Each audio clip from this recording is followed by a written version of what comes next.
Entonces, iniciamos. Debriefing, conversar para aprender. Bueno, uno iría desde el concepto, de decir debriefing, que es una conversación dialéctica, intencionada, que utilizamos en diferentes ámbitos con el objetivo de generar aprendizajes o generar cambios para el futuro. Entonces, en este momento vamos a hablar unos 40, 45 minutos, yo creo que sobre el tema, y luego pues quedar atento a sus preguntas. Yo trabajo en Chile, la Universidad San Sebastián. Les presento mi universidad. Tenemos 4 sedes, muy lindo. Chile es uno de los países más lindos para recorrer, así que cordialmente invitados. No tengo ningún conflicto de interés, digamos, en esta presentación y con nada de lo que podamos discutir aquí. Ese es el itinerario que les tenía presentados, aspectos epistemológicos que sustentan a la educación basada en simulación y, por supuesto, a las conversaciones de aprendizaje. Algo de cómo vemos nosotros la simulación desde la universidad. Yo ahorita pues sirvo como el director general de simulación e innovación de mi universidad y hemos ido desarrollando con el tiempo, yo creo que en los últimos 2 años, una mirada, una cosmovisión de la simulación y lo que tiene que ver por supuesto, con las conversaciones de aprendizaje. Hablarles de debriefing educativo. Cuando decimos debriefing, yo creo que hay que especificar de qué debriefing estamos hablando, porque existe el debriefing psicológico, postraumático, el debriefing militar, el debriefing clínico y, por supuesto, el debriefing educativo, que es lo que haremos en simulación, educación basada en simulación. Un poquito hablarles de desarrollo docente hacia ser debriefer y algunos mensajes para cerrar. Muy bien, digamos que desde el punto de vista conceptual, nosotros podemos clasificar al conocimiento de diferentes maneras. Esta es una de ellas que tiene que ver con la clasificación de memorias. Y entonces podríamos decir que hay un conocimiento declarativo que se debe desarrollar en el aula de clase. No quiere decir que en un centro de simulación no ayudemos a perfeccionar ese conocimiento declarativo, pero para eso no es la educación basada en simulación. Sería muy costosa solo para desarrollar conocimiento declarativo. Pero en lo procedimental sí. Para desarrollar habilidades sí. Y digamos que simulación de procedimientos, la práctica clínica nos ayuda en ciencias de la salud a perfeccionar este tipo de conocimiento. Y en lo condicional, que sería algo muy específico, por ejemplo, bueno, me dedico mucho a la simulación en posgrado.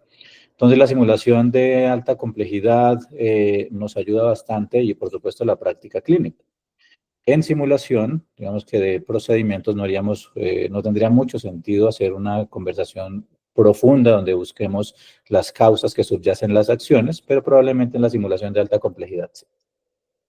Si nosotros nos centramos en estos aspectos epistemológicos, pues tendríamos que ver cómo se desarrolla el aprendizaje, cómo conocemos y cómo definimos el conocer, cómo definimos el aprender. Entonces podríamos decir que, claro, puede ser ese proceso cognitivo, la adquisición, procesamiento, almacenamiento, recuperación de información y cómo la voy perfeccionando por el camino, teniendo en cuenta que consideramos hoy en día que el aprendizaje no es algo lineal. Es decir, por estar un tiempo X dentro del sistema educativo, eso no hace que yo sepa más. Entre más entrene yo una habilidad, no quiere decir que yo la desarrolle mejor. Es la forma en que lo hago, es el cómo lo hago, en todo lo que acabamos de mencionar.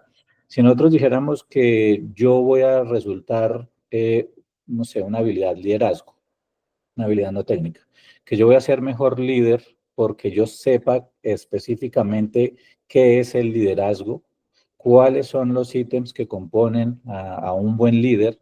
Eso no me hace necesariamente buen líder. Digamos que el cambio conceptual lo logramos rápido, el conocimiento declarativo se consigue relativamente rápido, pero llevar a la actividad, llevarla a la práctica y transferirla, eso es más complejo. Y aquí es donde la educación basada en simulación nos ayuda. Y podríamos definirla de diferentes formas. Obviamente, simulación es la representación de algo, ¿cierto? Pero diríamos que la educación basada en simulación tiene diferentes componentes. Por supuesto, el uso de tecnología es importante, el uso de dispositivos. Los lugares donde esto ocurre que se ha ido un poco borrando la línea, si es en lo físico o si es en lo virtual, si es en línea, si es en línea sincrónica, si es asincrónica, etcétera. Utilizamos realidad virtual, realidad mixta, etcétera. Entonces, digamos que el lugar ha ido un poco cambiando, pero sí que incluye personas. Y esos somos nosotros, y son los pacientes simulados, son los técnicos de operaciones, y es la gente que nos ayuda en los centros de simulación. Y estas personas tienen que tener un dominio de algunas técnicas, en este caso lo que vamos a hablar hoy de técnicas conversacionales, y cómo catalizar que se desarrollen verdaderas conversaciones de aprendizaje, más que tener un sketch, más que tener un esquema específico de cómo hago o cómo oriento esa conversación. La simulación clínica busca, por supuesto, imitar contextos, contextos cercanos a la realidad, idealmente cuando nosotros pensamos en buscar causas que subyacen las acciones. Y la idea es que se generen aprendizajes y se desarrollen habilidades, pero por supuesto dentro de un entorno que sea seguro para ello. Podríamos nosotros definir también la simulación como un puente pedagógico. ¿Y por qué un puente? Porque estamos entre el conocimiento declarativo y el conocimiento procedimental. Podríamos decir que estamos entre el aula de clase y el área de práctica clínica.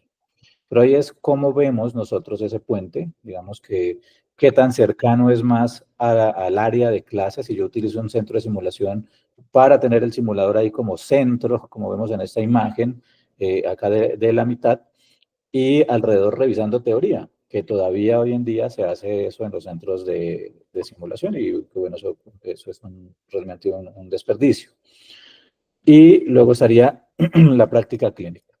Nosotros en América Latina hemos ido avanzando, digamos que en la construcción de centros. Por supuesto, la pandemia fue algo que catalizó el crecimiento de los centros de simulación, pero también la profesionalización, porque un centro como una estructura, digamos, arquitectónica, con un equipamiento, con simuladores, con insumos, etcétera, por sí sola no genera mayor ni mejores aprendizajes en los estudiantes, en los participantes.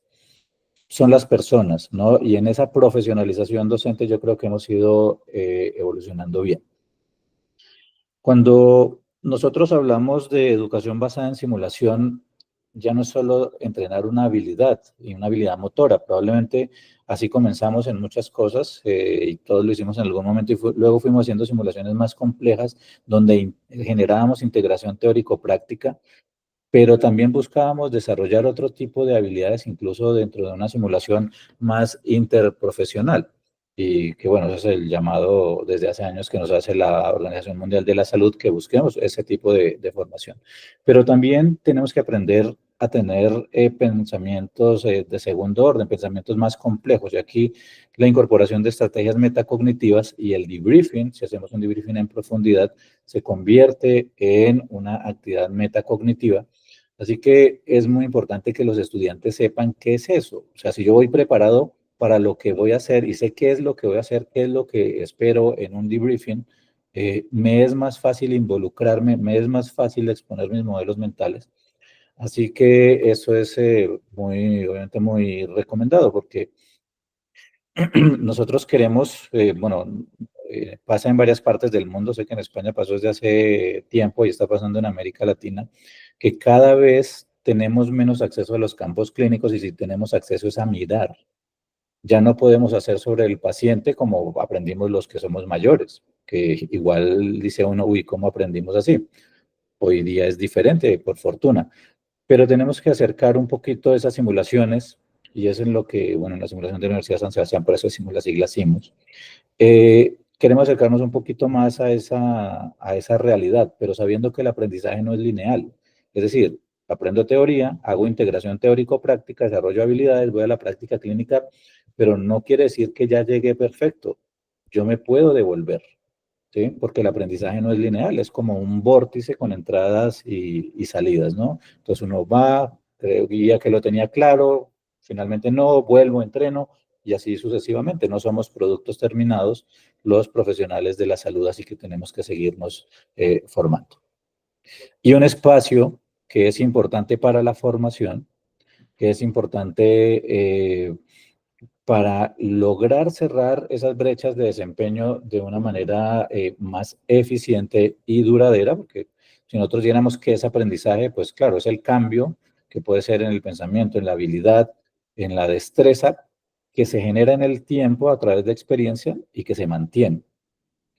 Y buscar cuestiones más complejas como trabajo en equipo, que estarían las habilidades no técnicas, yo creo que aquí nos puede ayudar mucho más la simulación compleja y, por supuesto, algunas conversaciones de aprendizaje.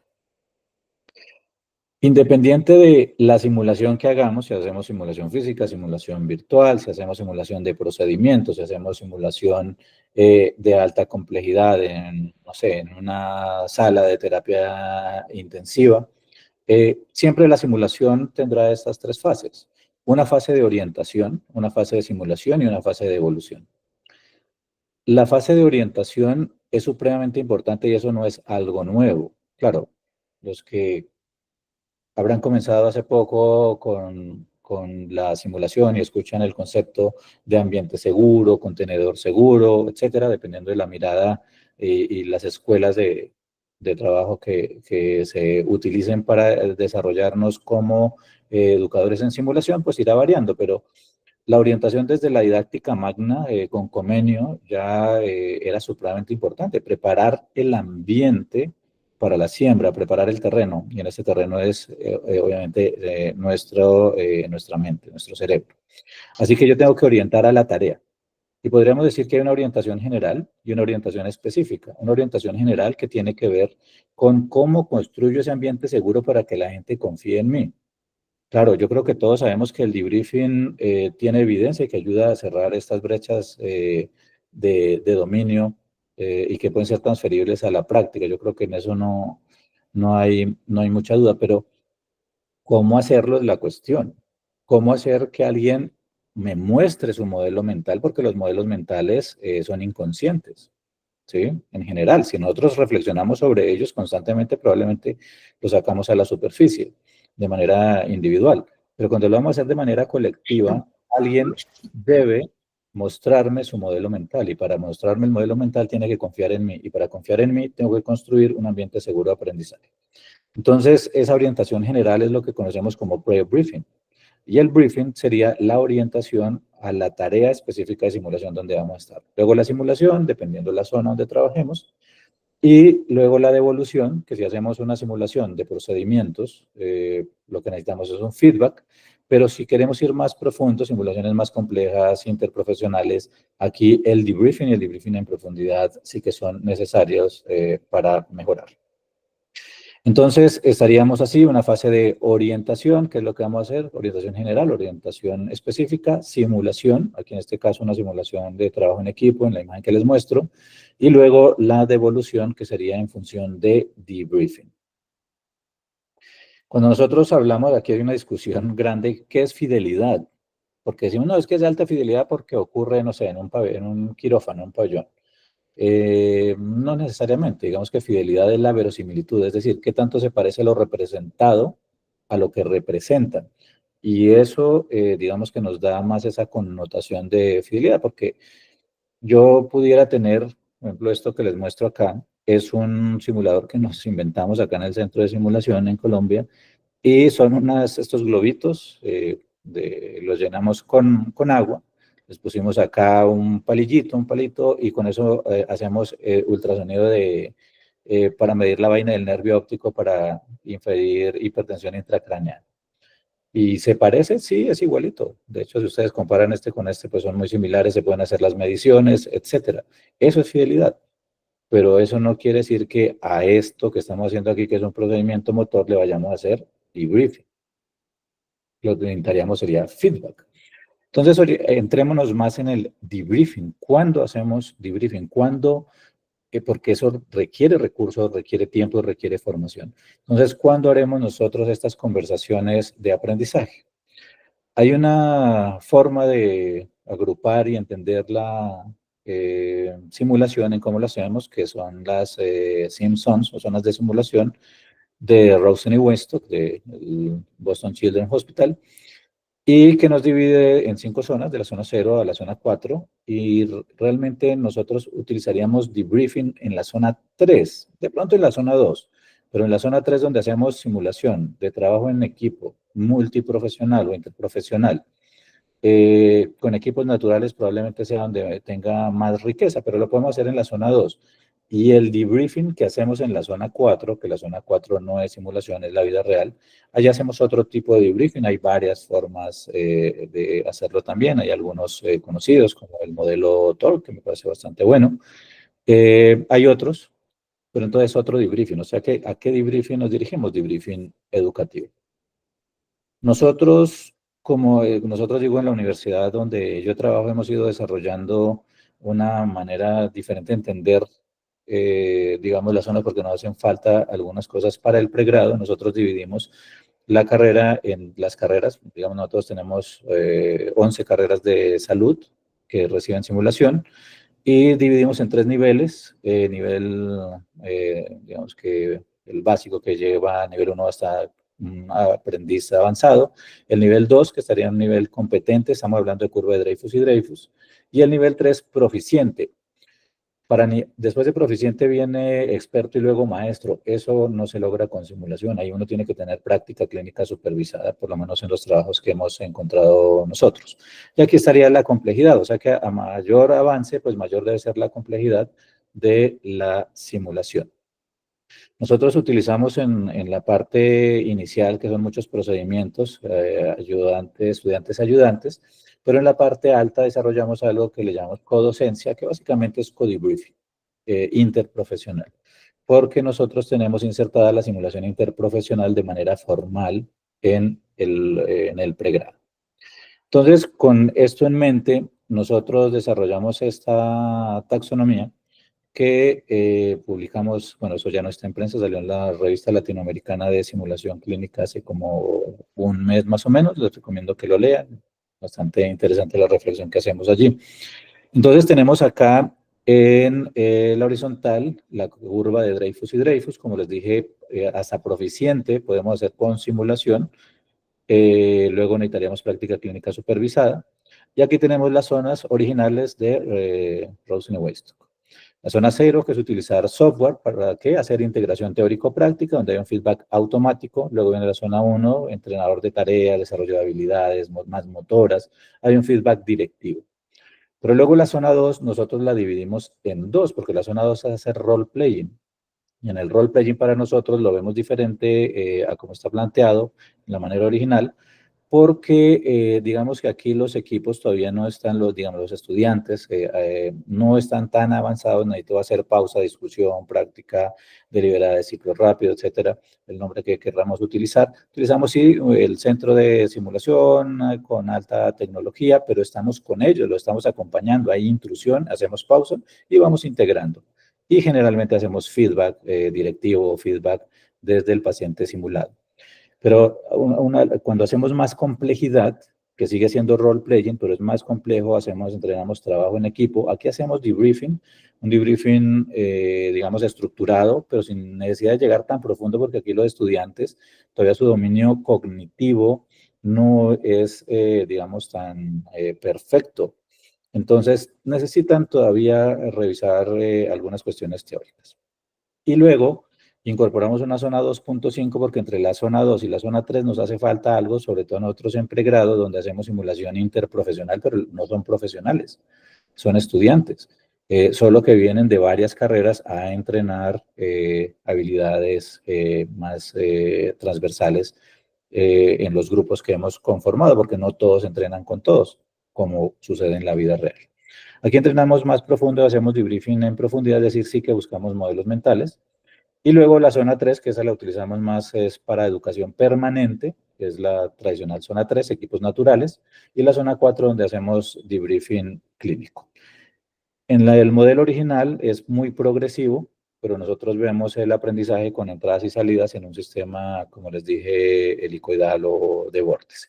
O sea que podríamos decir que baja fidelidad, si le queremos decir así, lo utilizaríamos en la zona 0 y 1, fidelidad intermedia en la zona 2A y de ahí para arriba alta fidelidad. Y estamos avanzando en nuestro modelo porque pensamos que desarrollar habilidades motoras no debe ser en una parte específica de la carrera, sino que yo tengo toda la carrera para desarrollar mis habilidades motoras. Entonces hemos incorporado gimnasios de simulación donde los estudiantes pueden estar entrenando todo el tiempo. Bueno, ese es el proyecto que arranca este año en la universidad.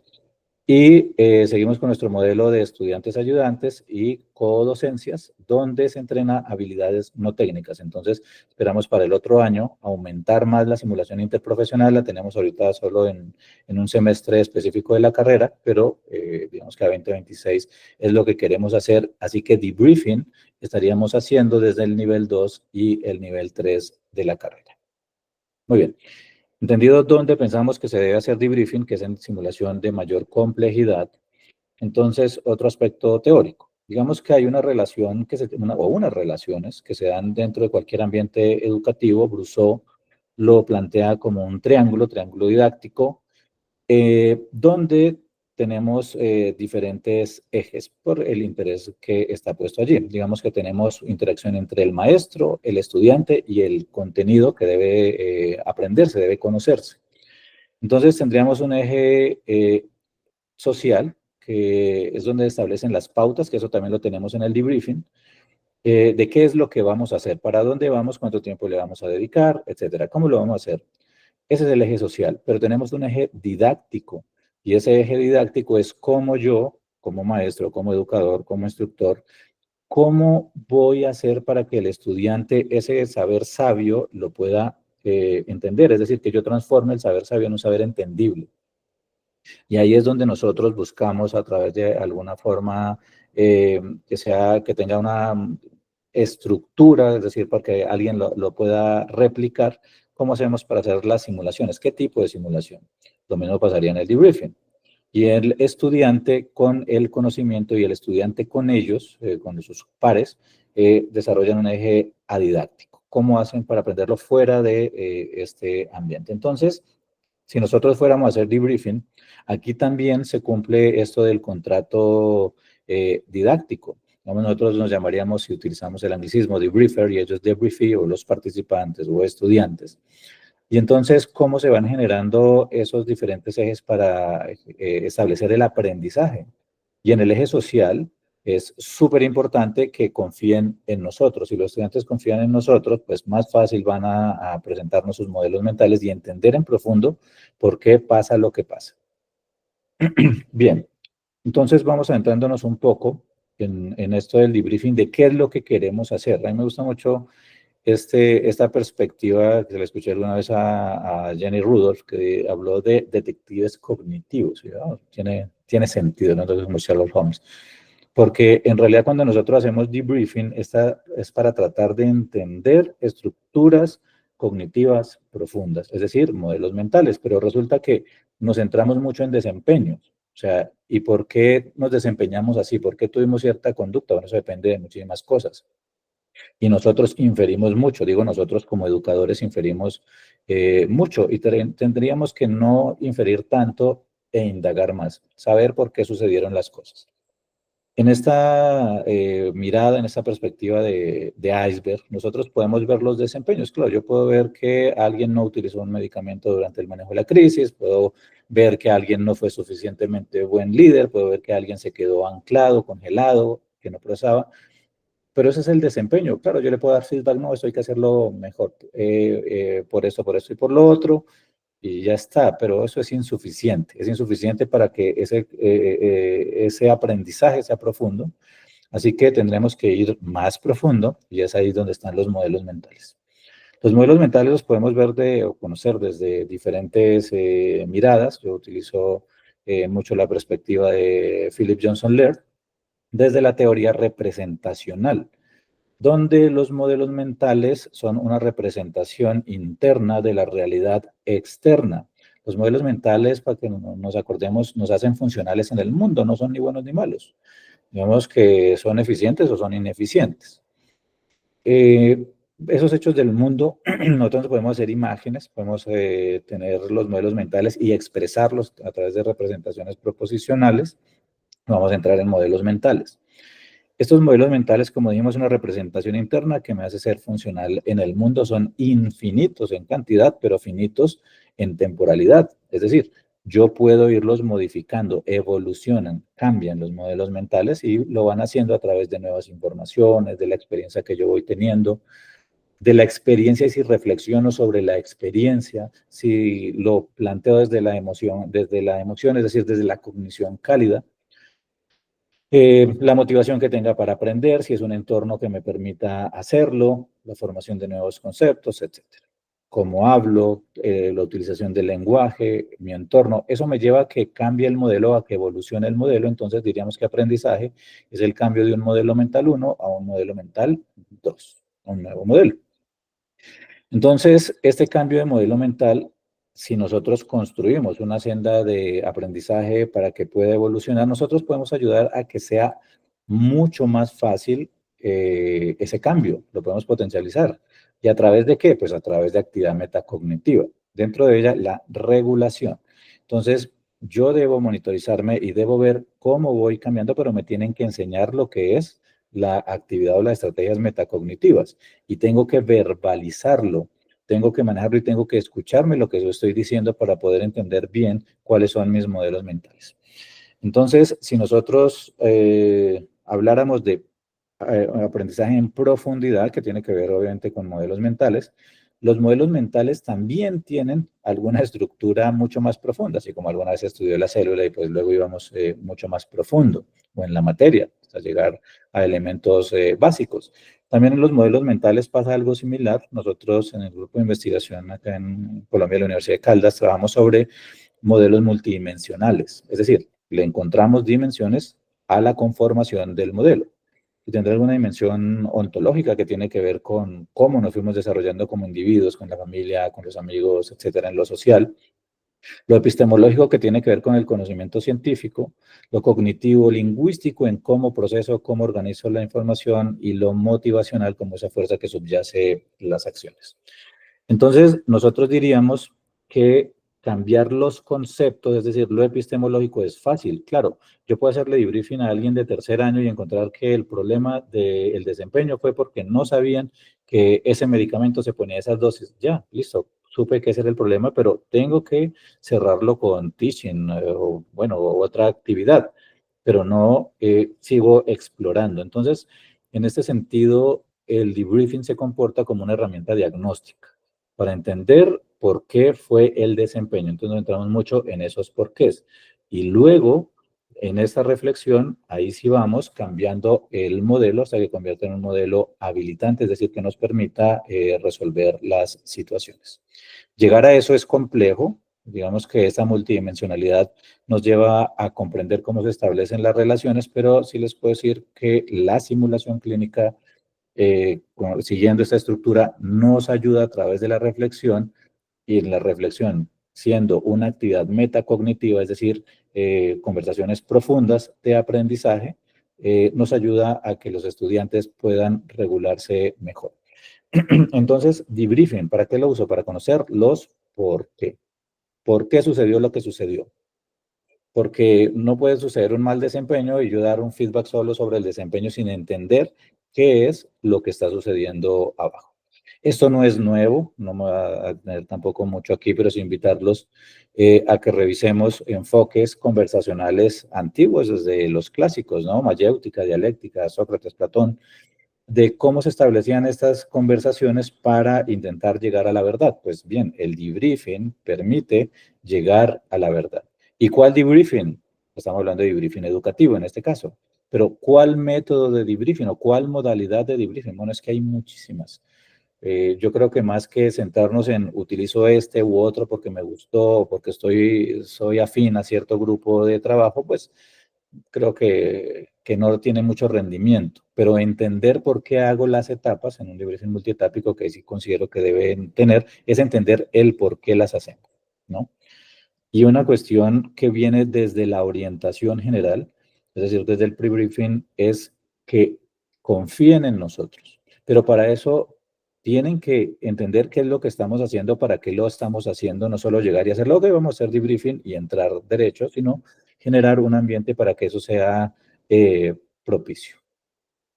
Y eso no debe ser un eslogan, y muchas veces se ha convertido en eso. Dice, ok, este es un ambiente seguro para aprender, pero ¿qué hice para generar ese ambiente? Para que alguien nos muestre sus modelos mentales, tiene que confiar en nosotros, vuelvo y lo subrayo. Por eso, quien haga debriefing tiene que tener formación en ello.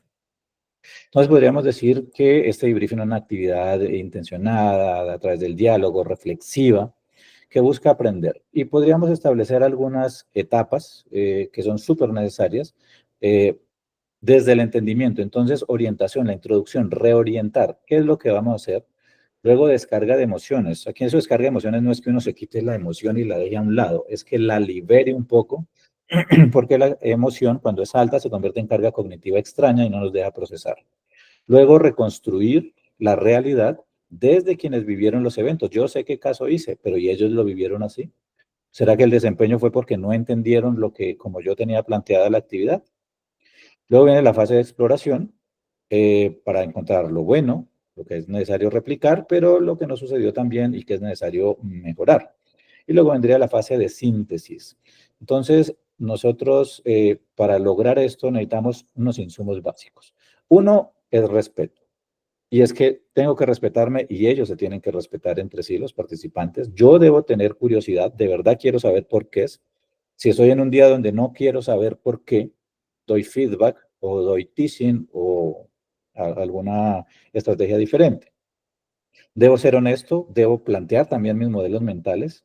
Si algo no sucedió bien, tengo que mostrar rápidamente por qué no fue desde mi pensamiento y debo tener tiempo, porque si no tengo tiempo no puedo explorar y si no puedo explorar pues no tiene mucho sentido hacer debriefing y termino haciendo solo feedback. Entonces no puedo decir que tengo actividad de debriefing.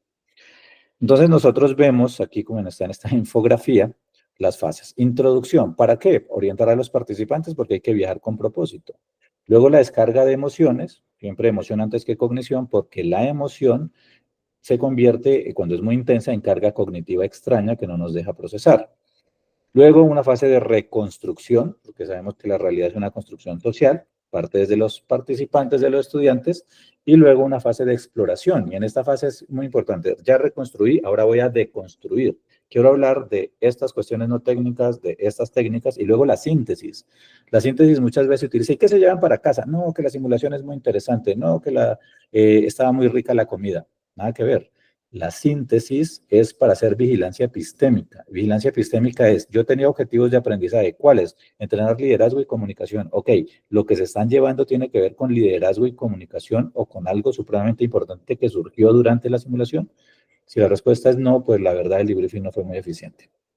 Entonces recuerden, descarga de emociones, emocionantes que cognición. La reconstrucción de la realidad, antes utilizábamos video, pero la verdad yo ya hace años que no utilizo video para el debriefing.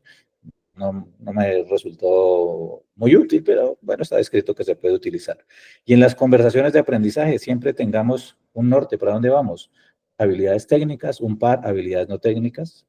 Yo creo que en eso se tiene que centrar la conversación. En la fase de exploración, de construir, es decir, de qué quiero hablar, específicamente quisiera hablar de liderazgo en tal momento. Indago, pienso que, y luego invito a la conversación, ¿no? Hay varias formas de reconstruirlo, digamos, como un esquema. La verdad, muchas veces cuando la gente ya está acostumbrada a hacer debriefing, pues, no es tan necesario hacer una construcción alrededor para lograr que se dé esa conversación. Y entre más conversación se dé entre los participantes, muchísimo mejor. Luego viene la fase de síntesis o de vigilancia epistémica. Formas de evaluarlo, hay varias formas. Una de esas es el DAS o EDS. Bueno, hay varias formas de hacerlo. Importante esto sí, que el 80% del tiempo la conversación esté centrada en los estudiantes, no en nosotros. Yo para estar exponiendo aquí, el que más aprende soy yo, porque estoy recordando, estoy hablando, me estoy haciendo regulación en el proceso de conversación. Así que quien más tiene que hablar es ellos para poderlos entender, pero también para que se construya mejor aprendizaje. Tiempo, bueno, es diverso, digamos, lo que nosotros hemos encontrado una relación de 2.2 a 1. 2 minutos de debriefing por cada minuto de simulación. No tengo ese tiempo. Bueno, pues no puedes buscar algo en profundidad. ¿Qué tipo de simulación? Bueno, ya recordamos, se hace una simulación más compleja, nuestro estándar es de 12, digamos en mi universidad, así que tenemos 6 estudiantes que están haciendo la simulación con un confederado y luego vuelven esos 6, discutimos con todo el equipo. En simulación no presencial, ¿se puede hacer debriefing? Por supuesto que se puede hacer. Digamos que la telesimulación o simulación a distancia permite reconstruir lo que hacemos en simulación presencial y nos permite un excelente nivel cognitivo. Y permite hacer también un debriefing de calidad. Así que si hacen simulación a distancia, también puede ser. Entonces, el debriefing per se nos puede generar algunas dificultades a nosotros en digamos, en nuestro desarrollo, porque uno dice, bueno, y orientar debriefing es fácil cuando hacemos un curso de simulación, sí. Un curso de instructores, todos salimos así, qué maravilla, eso lo puedo utilizar hasta para hablar con mi pareja, no, eso es súper bueno el debriefing, qué espectacular el debriefing, pero va uno a hacer práctica autónoma y no es tan sencillo. Entonces, hay que diferenciar entre dificultades para hacer debriefing y debriefing difícil o conversación retadora. Yo pienso que sería un mejor concepto, conversaciones complejas. Pero la verdad es que la gran mayoría de debriefing no son debriefing difíciles, ni conversaciones retadoras.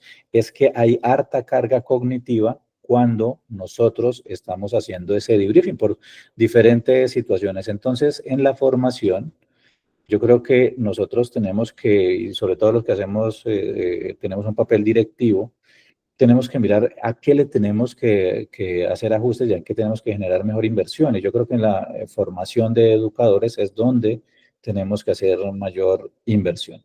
Como hacer debriefing es difícil, con la llegada de la inteligencia artificial, y nosotros, digamos, utilizamos una estrategia de innovación que es el design thinking, y a través de eso llegamos a construir una herramienta impulsada por inteligencia artificial y realidad virtual, donde se entrena debriefing. La verdad ha funcionado muy bien. Yo creo que pronto van a tener noticias por ahí en la literatura de cómo es que funciona esto y nos permite, sobre todo a los instructores novatos, ¿no? A los educadores que hasta ahora están empezando su carrera, entrenar, porque muchas veces no tienen la oportunidad de estar entrenando. O sea, nosotros decimos que debe haber un espacio seguro para que los estudiantes aprendan, pero cuando nosotros estamos desarrollando nuestra carrera como educadores en simulación, también fuimos novatos, ¿cierto?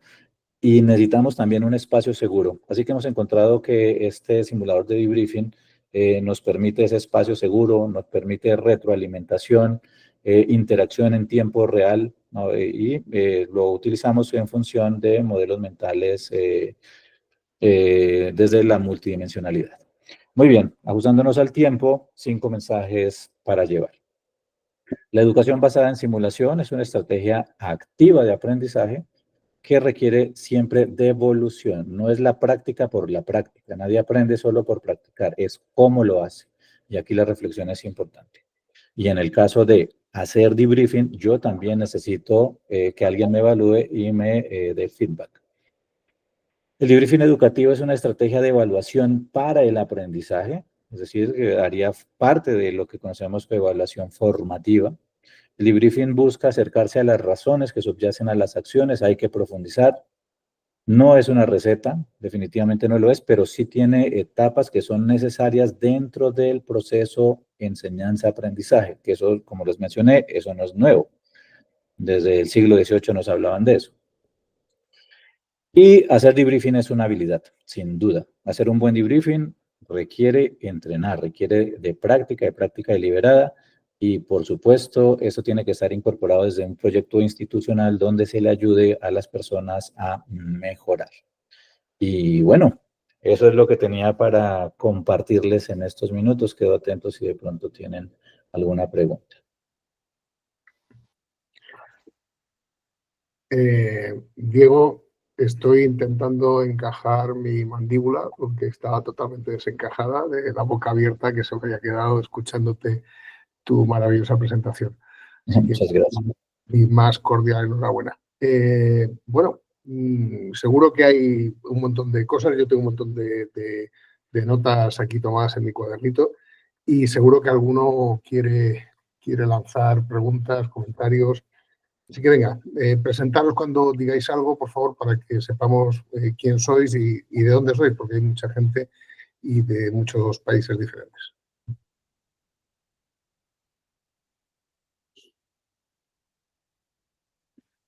Todos a la vez no, ¿eh?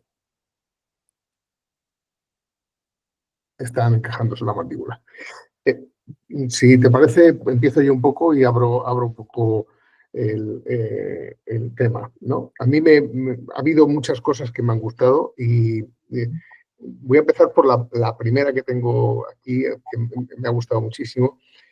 Has utilizado términos en, en- en castellano, orientación, simulación y devolución, que me ha gustado muchísimo el utilizar, empezar a utilizar palabras que tenemos para realmente lo que estamos buscando con el debriefing, si no es otra cosa que una devolución, ¿no? Eh, Me ha gustado mucho cuando has hablado del tema de fidelidad y de verosimilitud. Es muy importante. Creo que no todo el mundo tiene claro lo de la alta fidelidad y la fidelidad tanto física como emocional como conceptual, como que son tres elementos clave a tener en el diseño de un escenario de simulación, ¿no? Pero quizás dentro de las muchas cosas que me han gustado y que me ha gustado mucho el diseño que has hecho de las synthos de Lucid, ¿no?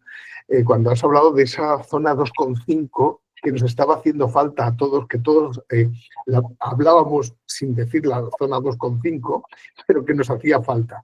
Me gustaría que profundizaras un poquito más ahí. ¿Cómo lo estáis haciendo? Sí, mira, esa para nosotros, yo creo que eso en términos generales a todo el mundo, en alguna conversación, en algún congreso, en alguna actividad académica, bueno, pero y aquí y acá no hace falta como algo. Y fíjate, nosotros nos adjudicamos hace como 2 años un fondo estatal, allá le llamamos Fondo de Desarrollo Institucional del Ministerio de Educación, y fue precisamente para tratar de incorporar la simulación interprofesional de manera formal, porque yo digo, todos hemos hecho simulación interprofesional.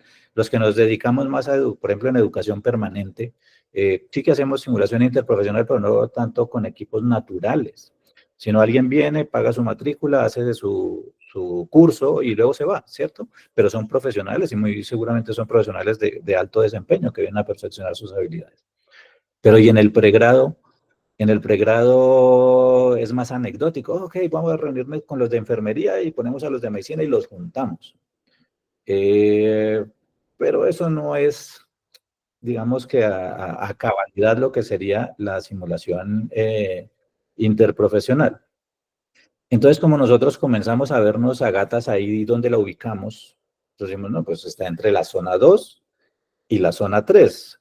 A mí me parece que ese modelo de Rosen y Weston que es muy bueno.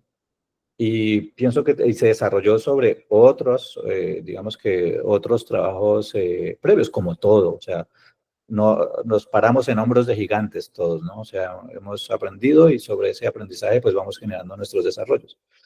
Entonces dijimos, bueno, pues está entre la 2 y la 3, pues pongámosle 2,5, 2,5, porque ¿qué otro nombre le vamos a poner? Porque es interprofesional, pero no son equipos naturales. No lo son. Claro, están en el día a día y llevan 5 años conociéndose, 6 años conociéndose en la carrera, pero no trabajan en la vida real. ¿Sí? Entonces, en esa simulación interprofesional, igual luego la extrapolamos a cuando no teníamos equipos naturales. Por ejemplo, hoy estoy haciendo acá un programa donde es interprofesional, acá en el Centro de Simulación en Colombia, pero no son equipos naturales. Uno viene de una ciudad, otro viene de otra, todos vienen de ciudades diferentes. Entonces ahí, ¿qué hacemos de simulación? Es simulación compleja porque es gente profesional con harta experiencia. ¿Qué entrenamos? Sobre todo habilidades no técnicas. Y el debriefing es un debriefing súper rico porque es gente que ya tiene mucha experiencia y le ha pasado cosas. Entonces, lograr que llegar a sus modelos mentales en profundidad, yo creo que es súper valioso y necesario. No solo es para los equipos naturales. ¿Sí? Entonces, de ahí nació. Esa sería, digamos que se parece a la zona 3, pero no es zona 3 porque no son equipos naturales y en el pregrado pues mucho menos. Pero nosotros estábamos haciendo simulación interprofesional en el último año de carrera, con sexto de medicina y cuarto de enfermería. Y claro, es que no sé, primero no se conocen, porque vamos, se pueden haber conocido algún día en la biblioteca o tomando un café por ahí, ¿no? Pero no, sorprende enormemente las cosas que dicen, ¿no? Pues los estudiantes de medicina no saben qué es una enfermera, las enfermeras no saben lo que es un médico. Lo han visto en el hospital, pero realmente no conocen las competencias. Bueno, si ya nos vamos a cuáles son las competencias de un farmacéutico, de un fisioterapeuta, de un logopeda, o de un farmacólogo clínico que no un farmacéutico, esto ya es tremendo, ¿no? Pues muy interesante. Tengo muchísimas más, pero no quiero acaparar, porque esto no es una conversación entre tú y yo. Para eso te llamo otro día y charlamos tú y yo. Así que no sé, seguro que hay alguien que quiera hacer algún comentario, por favor, adelante. Yo quiero hacer un comentario. Venga, adelante, preséntate, por Hola. favor, y dices de dónde eres. Hola, mi nombre es Alejandra, soy enfermera y de Chile. He visto muchas veces a Andrés en los congresos y en todos lados, y de hecho soy fans de él. Gracias, Alejandra, ¿cómo estás? Bien, bien, bien. Trabajo en la Universidad de los Andes. ¿Ya? Entonces, hago simulación habitualmente ahí y también en otros lugares para educación continua. Pero quería preguntarte, Andrés, porque cuando uno se sumerge en el pregrado y en la educación continua, es distinto del debriefing en términos de lo que uno va obteniendo de los participantes, ¿cierto? En el pregrado los chicos son mucho más dúctiles, son mucho más, se encantan con mayor facilidad, ¿cierto? Se emocionan cuando descubren muchas cosas en el proceso del aprendizaje profundo, ¿cierto? Cuando estamos en el debriefing. Pero yo me he encontrado cada vez más con personas que están en la educación continua, que ya son profesionales y que tienen modelos mentales muy estructurados, muy arraigados. Entonces me parece que llegar a ese tipo de profundidades muchas veces te cuesta más o te toma más tiempo. Andrés, te desafío algunas estrategias como para esa parte, que no es tan fácil llegar a ese modelo mental, o cuando llegas, ¿qué hacemos? Porque muchas veces como, no, y de repente te toma más tiempo tratar de... Total. Y te felicito por la exposición, te pasaste. Muchas gracias. Todavía estoy en el wow, en esa parte. Gracias, Alejandra. Pues mira, tienes toda la razón. Y resulta que la gente, cuando entre más experiencia tiene, le es más difícil mostrar su modelo mental. Sí. ¿Y por qué? Pues varias cosas. Estoy con mis pares, hay colegas aquí, hay gente que me conoce. Si yo hablo mucho en profundo, puede que me exponga. Y entonces lo que yo he encontrado es que se requiere de la construcción de un momento para aprender. Es decir, si no consigo que confíen en mí, no van a mostrar sus modelos mentales. Y eso es así, o sea, yo porque digo, bueno, yo digamos que soy intensivista senior, yo porque voy a venir, vengo acá porque me mandaron del hospital, ¿por qué voy a contarte realmente lo que yo pienso? ¿Por qué? Pero si se logra que confíe en ti, créeme que muestran sus modelos mentales, ¿sí? Y ahí es donde toca entender, digamos que nosotros hablamos de modelos mentales multidimensionales, entonces entender dónde está la cuestión, dónde está digamos que problema, entre comillas, porque yo no creo que los modelos mentales sean ni buenos ni malos, sino que están ahí. Y pueden ser funcionales o no, ahí sí más bien. Entonces, para ayudarle a ser más funcionales, pues hay que verbalizarlo. Hay una perspectiva que es la perspectiva de Gire del modelo basado en agentes. Y dice, es que los modelos no están, los modelos son inconscientes. ¿Cuándo aparecen? Cuando la gente los necesita con un propósito. Es decir, si yo les digo a ustedes, piensen en su forma de, no sé, atravesar la calle cuando hay este paso de cebra. ¿Cómo lo hacen? Miran para los lados, siguen derecho, siguen... ¿Cómo lo hacen? Hace 10 segundos ustedes no estaban pensando en eso. O sea, su modelo mental de cómo pasan el paso de cebra no estaba. Ahorita sí está porque lo acaban de traer. Pero para traerlo, yo tengo que confiar en ti para decirte cómo lo hago. ¿Sí? Entonces yo pienso que ahí es donde está la clave. Y por eso me preocupa cuando la seguridad psicológica se convierte en un eslogan, ¿sí? Pero no ocurre de verdad. Entonces, si no ocurre de verdad, no se genera ese aprendizaje profundo porque no muestran los modelos mentales. Entonces, yo creo que por ahí está la cosa. En relación a lo mismo, y muy cortito, yo siento que también cuando nosotros estamos preparando toda la actividad y en el pre-brief, que ya sabemos que es fundamental, con todos los colores propios, también hay veces que uno determina ciertos tiempos para hacer el brief, ¿cierto? Pero de repente uno dice, el grupo no está preparado todavía como porque uno va como amasando la situación en el fondo y va tomando la temperatura también de la situación. Entonces, hay veces que, con todo lo que hemos aprendido, vale la pena dar un poco más de laxitud al brief, porque al final el escenario es una excusa para traer una situación puntual y finalmente ahí uno puede a lo mejor dar un pequeño delta quizá en el tiempo. No sé, ¿lo que opinas? Sí, mira, y depende. Si estamos en pregrado, a través de los años, ellos ya se Ya lo incorporan, saben, ya eso ya saben. incorporado en tu brief. Pero cuando hacemos educación permanente o continua, ahí es diferente, porque si digamos, vamos a hacer un curso de 3 días, hay que darle un tiempo suficiente a la introducción o a la orientación inicial o al pre-briefing, a la orientación general, para construir ese ambiente seguro. Yo no puedo decir, hola, estamos en un ambiente seguro para aprender. Ya listo, paso a lo siguiente. Sí.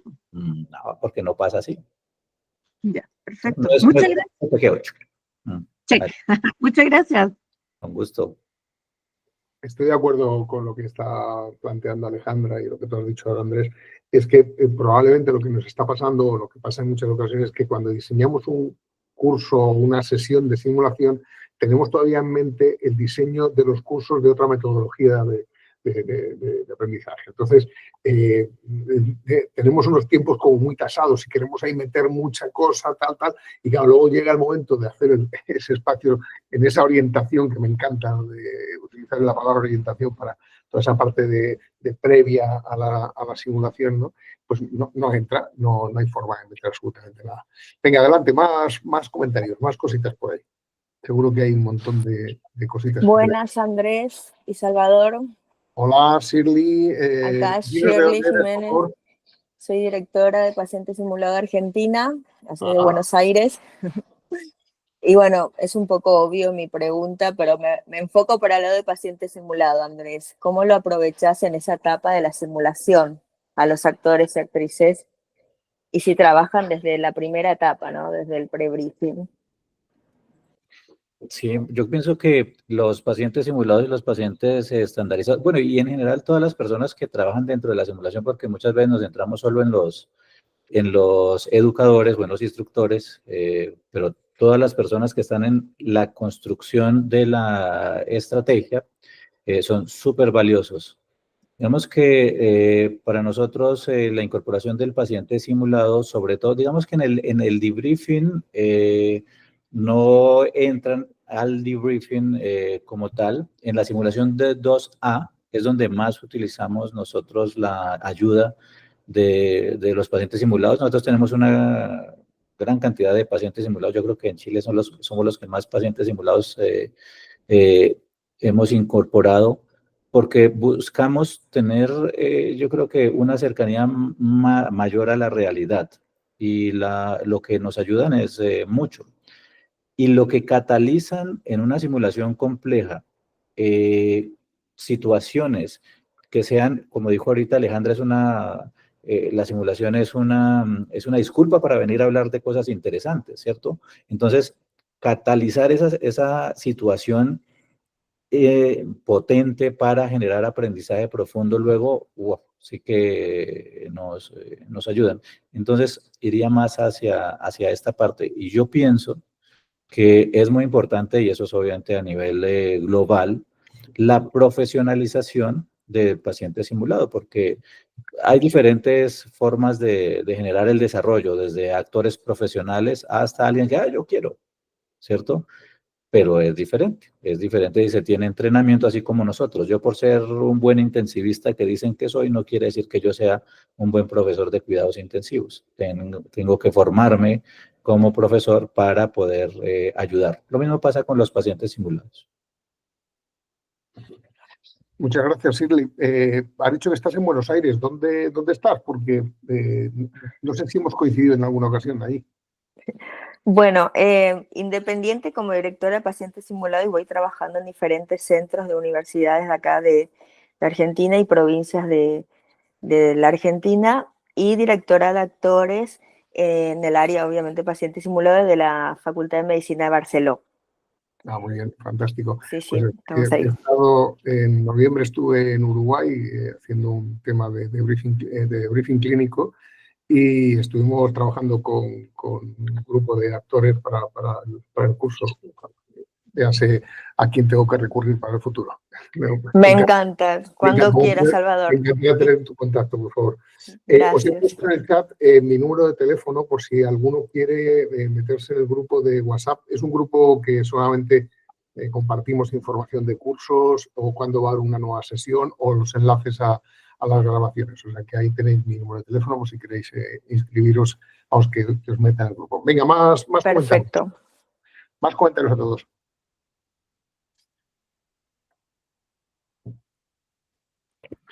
Quizás hacer algunas pequeñas palabras para la importancia del Codebriefer, Andrés. Importante, porque ahí vamos entre dos mirando, diferentes, percibiendo, indagando de distintas veredas. También eso es como bien importante. Totalmente. De hecho, en lo que les mostré del modelo que hemos establecido allá en la USS, para nosotros es súper importante la codocencia, porque yo creo que cuando uno tiene mucha experiencia, uno ya se las apaña bien para lograr que las personas conversen, lograr sacar a flote los modelos mentales, trabajar sobre ellos. Pero cuando estamos aprendiendo, cuando estamos desarrollando, nosotros hasta ahora tenemos un modelo donde incorporamos de planta a nuestros educadores. O sea, no son profesores de la carrera, son propios nuestros que los hemos ido formando, ya llevamos 2 años formándolos. Y ellos son los encargados de orientar la simulación de todas las carreras, entonces son interprofesionales. Entonces es usual que tengamos, no sé, es una simulación de medicina, pero tenemos al médico, pero tenemos también a una enfermera, o tenemos a un psicólogo, o tenemos a una matrona, o sea, tenemos de diferentes perspectivas. Y eso nos ayuda a enriquecer el debriefing, pero también la carga cognitiva tan alta que uno tiene, y yo les digo, bueno, seguramente todos ustedes tienen mucha experiencia ya, pero les pido, dentro de su biografía escolar, devuélvanse a cuando estaban aprendiendo, a quién le aprendieron, y luego cuando lo fueron a poner en práctica, qué tan fácil fue. Y la carga cognitiva que uno tiene cuando está empezando a hacer un debriefing, bueno, ya hice la fase de emociones, ahora viene, ok, entonces voy a hacer tal cosa. Es una carga cognitiva muy alta. Y cuando hay alta carga cognitiva, uno deja de percibir cosas, ¿sí? Porque estamos centrados en esa carga cognitiva. Entonces, la ayuda del Codebriefer, wow, es que es espectacular. A mí se me pudo perder algo del panorama, me reorienta. Puede ser que yo no tengo el dominio para hablar de algo, me complementa, ¿sí?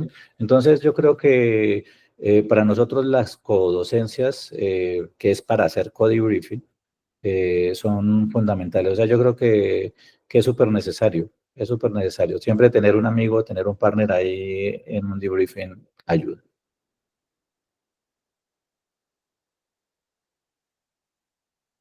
Bien. Además, yo creo que los alumnos que colaboran como Codebriefer empiezan, yo creo que es fundamental, ¿no? En el sentido de que en el futuro esperamos que todos hagan debriefing en zona 4, que sería como muy interesante, ¿no? Con lo cual, si desde pequeñitos están acostumbrados a ello y no solamente a participar como participantes, como debriefing, sino también como debriefer, ¿no? Yo creo que puede ser como muy interesante. Venga, más comentarios.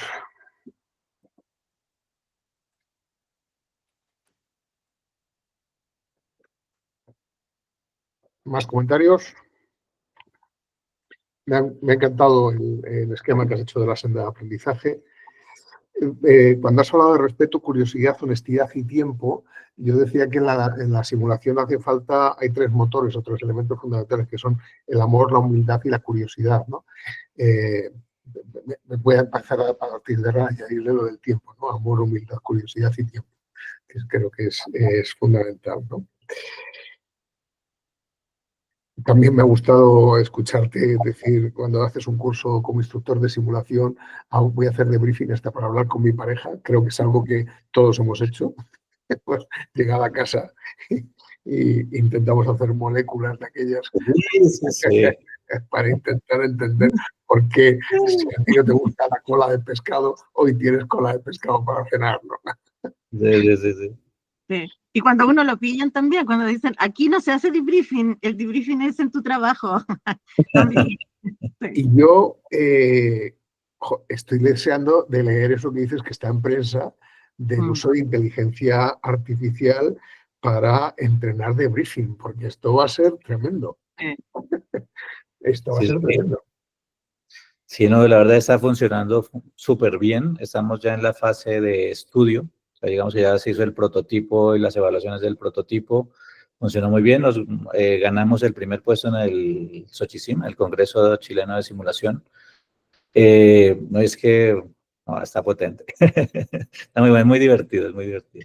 Voy a hablar con el comité organizador del Congreso de la Sociedad Española de Simulación para que te traigan en marzo a hablar de esto, ¿eh? Porque tienes que estar aquí contándolo, ¿eh? O en el Congreso de la SESAM, de la Sociedad Europea, tendrías que estar en mayo, o sea, en junio, perdón. Tendrías que estar aquí presentando, ¿eh? Sí, está muy bueno. Yo creo que, no sé, cosa de un mes, mes y medio, yo creo que ya está saliendo la publicación del prototipo para que sepan cómo funciona. Lo vamos a estar presentando ahora en el Congreso Latinoamericano, Colombia, que se va a hacer en Bogotá. Ahí vamos a estar presentándolo también, digamos que físico, la gente entrenando con el simulador. Por favor, comparte el artículo cuando lo tengas aquí en el grupo, porque yo tengo ganas ya de leerlo, ¿no? Pero bueno, yo ya estoy a punto de jubilarme y ya entro en la fase de que me apetece enormemente el recorrer el mundo para estudiar. O sea, es lo que me apetece hacer, ¿no? Y entonces ver gente que está haciendo cosas por aquí tan interesantes, pues bueno, me ilusiona. Estrellita, qué alegría verte. Enciende el micrófono, por favor. El micrófono.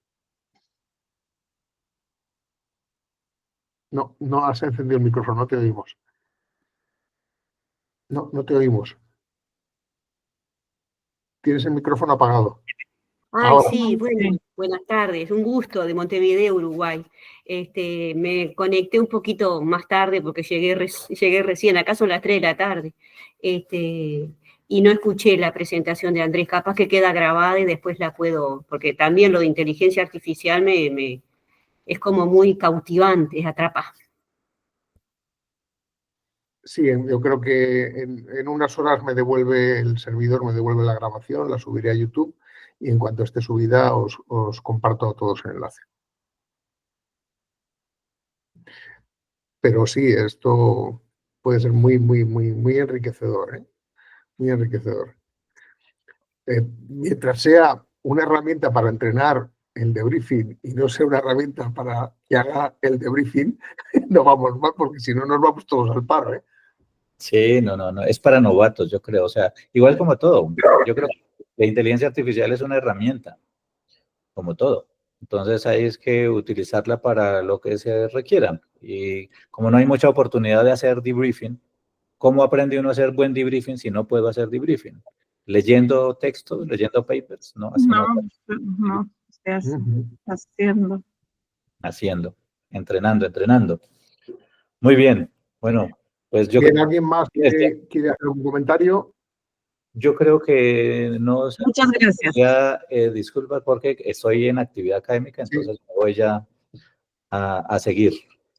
Pues Andrés, o Diego Andrés, muchísimas gracias por tu tiempo, por habernos regalado una magnífica tarde de viernes y una cantidad importantísima de conocimientos. Os he dejado el teléfono ahí en el chat, si hay alguien que quiera, está mi número y nos vemos en un mes. El tema es probable que en pocos días os lo pueda confirmar, incluso el día también. Así que muchas gracias y que tengáis un magnífico fin de semana. Y a los que tengáis que trabajar, pues ya sabéis, a currar. Venga, gracias. Gracias. Un abrazo a todos. Chao, chao.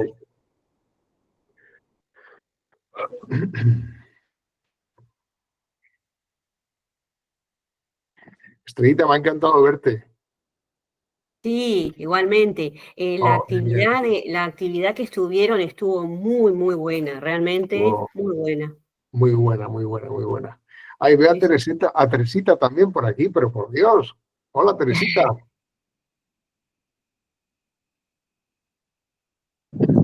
Salva, ¿cómo estás? No estoy presentable en imagen, pero acá estoy, te saludo. Recién te estaba saludando y agradeciendo. Muy bien, fantástico, muchísimas gracias. Oye, gracias a todos los que no conozco, encantado de que hayáis estado aquí y nada, si queréis recibirla, ya digo, en el chat este de WhatsApp que tenemos, simplemente ponemos información de algún curso, alguna cosilla, pero vamos, no es un chat ahí pesado de recibir un montón de cosas, ¿vale? Así que nada, sed muy, muy felices. Voy a cortar ya la grabación. Bueno, un abrazo. Adiós.